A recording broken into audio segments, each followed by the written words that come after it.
Урматтуу жамаат, мусулманбыз дейбиз. Бирок ошого карабастан кээ бир кайгы, капалар бизди кээде оройт. Ошол эле учурда эртең кыяматтагы азап тозок дагы бар. Бүгүн не деген фитне заман болду. Бул фитне заман бүгүн эле эмес. Ар пайгамбардын доорунда болгон. Нух пайгамбардын доорунда да аябай бузукулук болуп, жараткан Аллах Таала кеме жасап, мына ошол кемеге чыгып, баарын ошол кемеде Нух менен кемеге чыккандар гана аман калат, калганын суу каптап жок кылат деди. Нух пайгамбардын доорунда Нухтун кемесине чыккандар гана аман калды.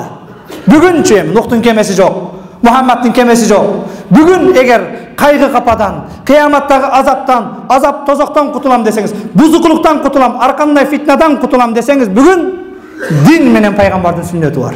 Нухтун доорунда, Нухтун кемесине чыккандар аман калса, бүгүн Мухаммад саллаллаху алейхи вассалам сүннөтүн кармагандар аман калат. Бүгүн динге кайткандар аман калат.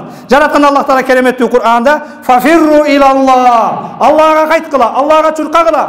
"Инни лакум минху надирун мубин", мен силерге Аллах Таала тарабынан ачык айкын эскертүүчүмүн, силерге мен эскертүүчүмүн деди. Пайгамбар саллаллаху алейхи вассаламды сүйүү бул бейишке кирүүбүзгө себеп болот экен, урматтуу жамаат. Пайгамбар саллаллаху алейхи вассаламдан сахабалар бирөөсү келди, "Я Расулаллах, матаса", кыямат качан болот деди. "О Аллахтын элчиси, качан болот кыямат?" деди. Пайгамбар саллаллаху алейхи вассалам, "Ва ма истаадта", сен эмне даярдадың кыяматка деди. "Кыяматта эмнең бар?" деди. "Я Расулаллах, ашып кеткен намазым, орозум, закатым жок. Бирок Аллах жана пайгамбарды сүйөм" деди. Пайгамбар саллаллаху алейхи вассалам, "Сен эгер Аллах жана пайгамбарды сүйсөң, пенде кыяматта ал-мару ма ман ахаб", пенде кимди сүйсө кыяматта ошону менен бирге болот деди.